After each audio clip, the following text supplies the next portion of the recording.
दोनों चोटी पर जा पहुंचे हिमालय की। जब हिमालय की चोटी पर पहुंच गए, क्षण भर रुक करके जब विचार किया कि अब हमें करना क्या है, उसी समय धर्मराज ने क्या देखा, एक दिव्य विमान प्रकट हुआ और उसमें और कोई नहीं है, देवराज इंद्र बैठे हुए। इंद्र, देवराज इंद्र ने कहा, आओ वत्स आओ, अरे धर्मराज आओ, तुम्हारा स्वागत है। और ऐसे वैसे नहीं, अलकापुरी में तुम्हारा स्वागत है, आओ मेरे साथ विमान में बैठ जाओ।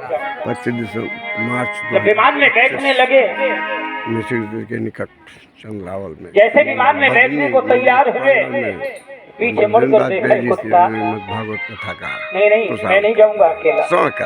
और मैं गया, इस कुत्ते को भी साथ में लेकर के जाऊंगा, मैं नहीं बैठूंगा, मना कर दिया। अरे इंद्र ने समझाया, अरे देखो कितना घृणित जीव है, और इस कुत्ते को तुम साथ में रखोगे, बहुत बढ़िया। यहाँ पर एक दृष्टांत दिया है, वार्ता जो इंद्र की और धर्मराज की हुई है, समझने की है। व्यक्ति को घर में कुत्ता कभी पालना नहीं चाहिए।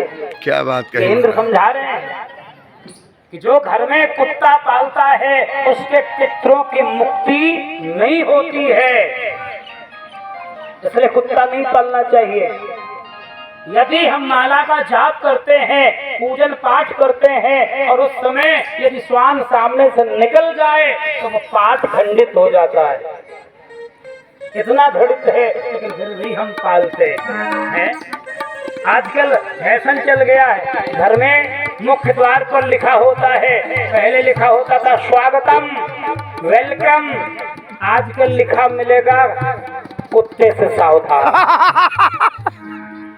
कुत्ते से सावधान। लेकिन विचित्र बात है, सावधान कुत्ते से किया जाता है, लेकिन रहते उसमें आदमी है। सावधान कुत्ते से किया जाता है, यही भ्रम है, यही भ्रम है, यही धोखा है। कभी कभी सोचना पड़ता है कि आज इंसानियत कितनी शर्मसार हो गई है कि इंसान की इंसान रक्षा नहीं करता है, इंसान की एक रक्षा जानवर करता है, कुत्ता करता है। कितनी विचित्र बात है।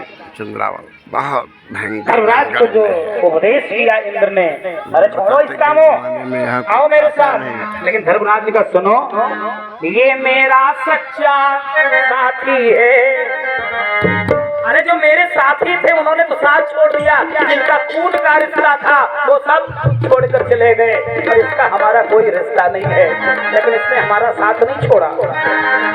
ये मेरा सच्चा साथी है। इसलिए कुत्ता बहुत वफादार होता है और आदमी सबसे बड़ा गद्दार होता है। क्या बात कही महाराज, वाह! कितना बड़ा वफादार होता है, एक केवल टुकड़ा पाता है और तुम्हारे दरवाजे को छोड़कर नहीं जाता है, रक्षा करता है। कुत्ता खड़ा है, धर्मराज उसकी तरफ देख करके इंद्र को समझा रहे, भैया ये मेरा सच्चा साथी है, इसको न कदापि तजूंगा मैं।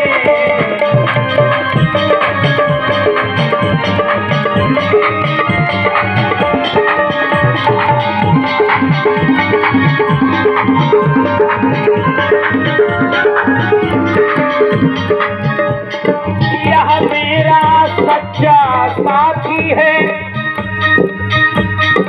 इसको न कदापि तजूंगा मैं। यदि स्वर्ग चला तो उसको भी संग लेकर स्वर्ग चलूंगा मैं।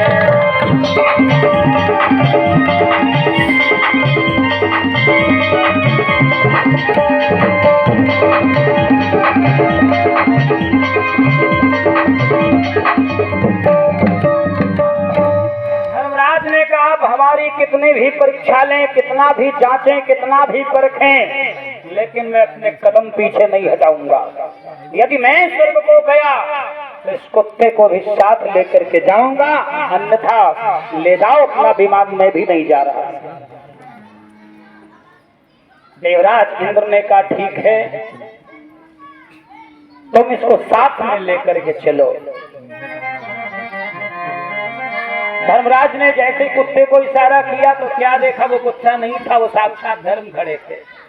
रूप परिवर्तित हो गया। धर्मराज ने प्रणाम किया, तुम विजयी हुए, तुम सदैव स्वर्ग जाओगे, मैं तुम्हारी केवल परीक्षा ले रहा था। बैठो विमान में, बैठ जाओ, तुम स्वर्ग चलो, स्वर्ग सदैव स्वर्ग जाओगे। धर्मराज विमान में बैठ गए, युधिष्ठिर बैठ गए, इंद्र बैठे। इंद्र ने सोचा कि लाओ एक बार थोड़ी और इनकी परीक्षा ले लूं। इंद्र ने क्या किया, जो स्वर्ग था उसे नरक बना दिया और नरक को स्वर्ग बना दिया, उल्टा कर दिया। अब जैसे ही वो विमान स्वर्ग के पास से गुजरा, वो नरक बन चुका था। अब उसमें क्या देखा, पितामह भीष्म पड़े, पिता भीम, नकुल, सहदेव, उनके सभी भैया, उनके जो इष्ट सहयोगी, वो सब पड़े, करा रहे, चिल्ला रहे। बोलिए सब क्या है, क्या देख रहा हूं इंद्र? इंद्र बोलिए नरक है, जिसने जैसा पाप किया है उसको वैसा दंड मिल रहा है। अच्छा, तब तक कान में आवाज पड़ी, बढ़िया मधुर संगीत आ रहा है, बढ़िया खुशबू आ रही। और बोले ये सब कहाँ से आ रहा? बोले पास में स्वर्ग है, वहां से। बोले वहां भी दिखाओ। जब वहां पहुंचा विमान तो क्या देखा, उसमें इंद्र है, कर्ण है, दुशासन है, दुर्योधन है, जितने अपराधी अन्यायी राजा वो सब मौज ले रहे। धर्मराज ने देखा, धर्मराज बोले अब मैं, अभी तक तो ये समझ रहा था कि भगवान के घर देर है, अंधेर नहीं है, अंधेर नहीं है।